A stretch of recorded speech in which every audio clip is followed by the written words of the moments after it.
रात के तकरीबन 2 बज रहे थे। अंधेरा छाया हुआ था और एक नौजवान अपने कमरे में अकेला बैठा था। उसके हाथ में मोबाइल था। स्क्रीन की रोशनी उसके चेहरे पर पड़ रही थी, लेकिन उसके दिल के अंदर मुकम्मल अंधेरा था। ये लड़का आम लड़कों जैसा नहीं था। ये गुनाहों में डूबा हुआ था। नमाज छोड़ चुका था। माँ बाप की नाफरमानी उसकी आदत बन चुकी थी। हराम काम उसके लिए मामूल बन चुके थे और उसे लगता था जिंदगी बहुत लंबी है, अभी बहुत वक्त है, तौबा बाद में कर लूंगा। लेकिन उसे क्या मालूम था ये उसकी जिंदगी की आखिरी रात है। अचानक उसके सीने में हल्का सा दर्द शुरू हुआ। पहले उसने नजरअंदाज किया, लेकिन दर्द बढ़ता गया। उसका सांस तेज होने लगा, उसके हाथ कांपने लगे, उसके माथे पर पसीना आ गया। अब उसे खौफ महसूस होने लगा। उसने खुद से कहा, यह क्या हो रहा है मुझे? वो उठकर खड़ा हुआ, लेकिन अचानक उसकी टांगों ने जवाब दे दिया और वो जमीन पर गिर गया। अब उसका दिल जोर जोर से धड़क रहा था। ऐसा लग रहा था जैसे दिल सीने से बाहर निकल आएगा। इसी लम्हे उसे अपनी माँ की आवाज याद आई, बेटा नमाज पढ़ लिया करो। उसने हमेशा ये कहकर टाल दिया था, अभी वक्त है। आज उसे एहसास हुआ वक्त खत्म हो चुका है। कमरे में मुकम्मल खामोशी थी, लेकिन अचानक उसे महसूस हुआ कोई उसके पास खड़ा है। उसने डर के मारे इधर उधर देखा, लेकिन कोई नजर नहीं आया।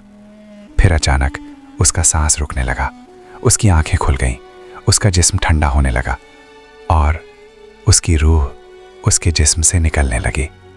ये वो लम्हा था जिसके लिए वो कभी तैयार नहीं था।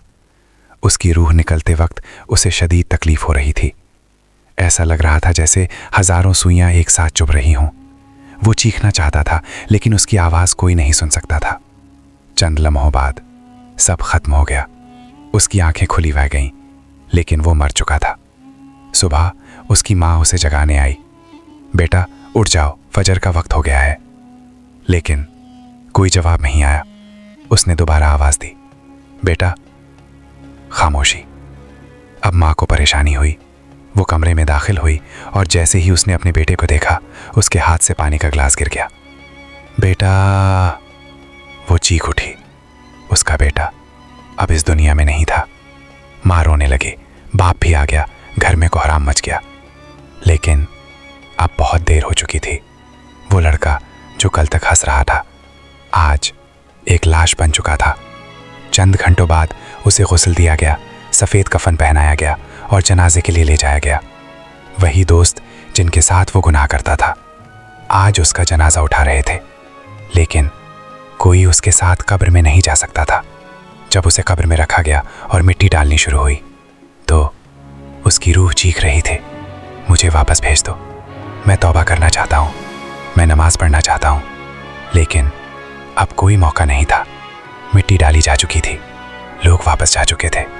अब वो अकेला था, अंधेरी कब्र में और अपने अमलों के साथ। ये वो हकीकत है जिसे हम सब जानते हैं, लेकिन नज़रअंदाज करते हैं। हम सब समझते हैं अभी वक्त है, लेकिन मौत कभी बताकर नहीं आती। ना वो जवान देखती है, ना बूढ़ा, ना अमीर, ना गरीब। अगर आज हमारी मौत आ जाए तो क्या हम तैयार हैं? क्या हमने तौबा कर ली है? क्या हम नमाज पढ़ते हैं? या हम भी यही सोच रहे हैं अभी वक्त है? याद रखो, एक दिन हमें भी इसी कब्र में जाना है, अकेले। और उस दिन ना मोबाइल काम आएगा, ना दोस्त, ना पैसा, सिर्फ हमारे अमाल। आज भी वक्त है, वापस आ जाओ, उससे पहले कि बहुत देर हो जाए, क्योंकि अगली मौत की खबर शायद हमारी हो।